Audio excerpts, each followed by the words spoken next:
I just want to give everybody a little background with to me and Codie's relationship.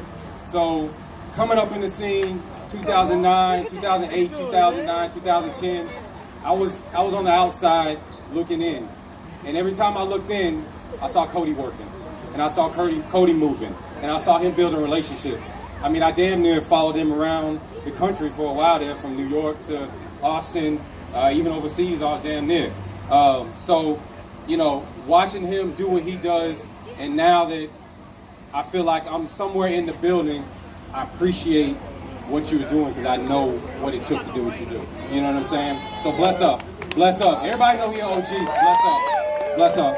So now we're going to move on to our night elevated evening. So what elevated evening means to us is staying above when things get ugly down low. When the sludge is flowing, you need to elevate, right? When things get hard, you need to elevate, right? Things will get better as long as you elevate every time, you know? And also, being a cannabis advocate, I stay up there as well. But we're not going to go into that because we got shorties. We all get that. So welcome out to our night. It's a family affair. Me and Dizzy, mom and dad, sister, it's friends, family. It's a family affair. So everybody here, we all family now, you know? Just don't show up at Christmas without presents and all that, please. So tonight I'm going to talk about my journey to creating this book, right? 2009 and beyond. As you can see, it's set up like a yearbook because this is my yearbook. 10 years of work, 10 years of grinding, 10 years of connecting, 10 years of sacrifice went into this book.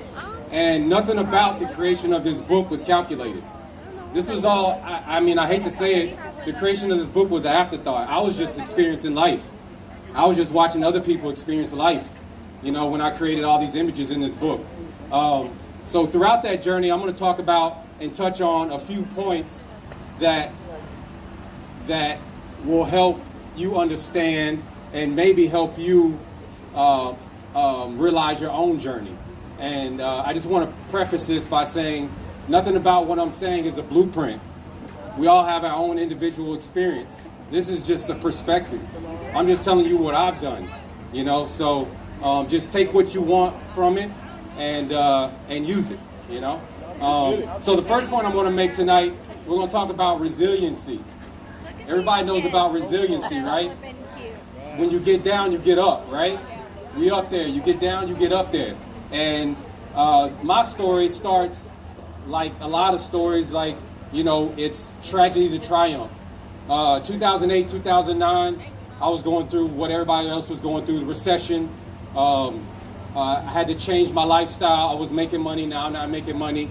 You know, relationship issues. I really felt like I was at rock bottom with my career. So it was really a dark time for me around that time.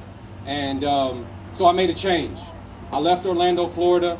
I wanted to find something new, brand new. I was thirsty for life, and New York was the place I landed. And for me, I'll give you a visual. I drove to New York from Alabama, right? So if everybody's seen cartoons or movies, it's like when you're coming over that hill and you see the castle and it's shining, you know what I'm saying? And it's bigger than you are. And it's nothing like you've ever experienced. That was my experience. As I pull up on New York, you see nothing but the Empire State Building towering above everything else. This is bigger than anything I've ever seen. So I enter a place and I'm at my lowest and I'm thirsty and I want life and I want something new. I want something better. So I arrived to New York and New York is a very like active place, you know, with however you want to absorb it, you can absorb it. You want to get into music, you want to get into painting, you want to get into golf, whatever you want to do, New York will provide that for you. And for me, I took hold of a visual side of New York. Like I said, you got the buildings towering. How many people have seen 70-story buildings towering above them? You know what I'm saying? Y'all know what I'm talking about.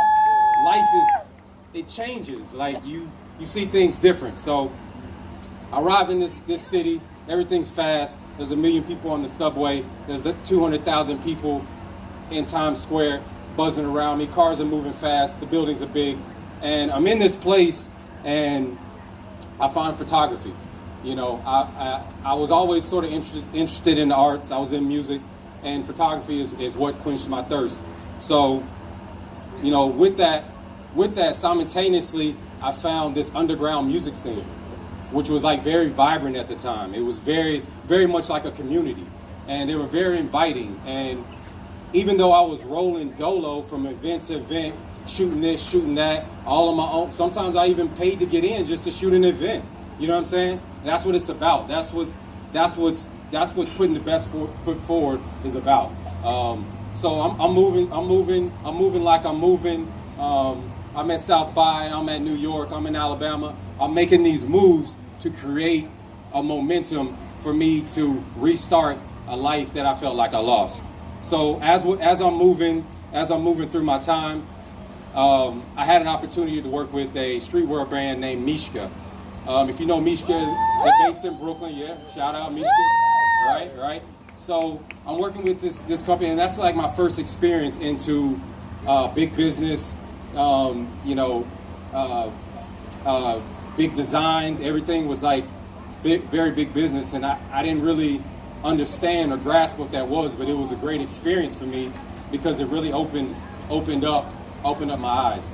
And so with that, I'm traveling through. I'm making this connect. I connect to this underground scene. I connect out in Texas, and like I said, I'm moving dolo. I'm not moving with a group. I'm not moving with a clique. I'm moving dolo, and I'm absorbing these moments. And in the background, I'm still going through life. I'm still trying to establish myself as a young adult, establish some type of financial stability. And give me 1 second. Sorry, I'm buzzing over here. I'm popping. So through that, it brings me to my second point, which is integrity and paying your dues. So as I'm moving, I'm working for free. I'm moving, I'm paying to do what I need to do. And integrity is something that you build not necessarily expecting any kind of kickback except for yourself. And people will see that. People will know if you say you're going to turn something in, you turn it in. If you're going to offer somebody and give somebody some type of service, you follow through with that, even if it sets you back. You know, and these are things that I learned along the way. Learned along the way through my travels and creating this book.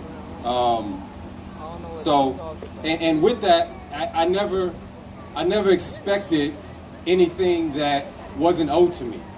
You know, because that gives off the wrong vibe, and that sets the wrong energy too. So all the energy I put in, that's all I expected back. I didn't want any more, and I didn't want any less. You know, and that's part of pushing, you know, and the integrity agenda.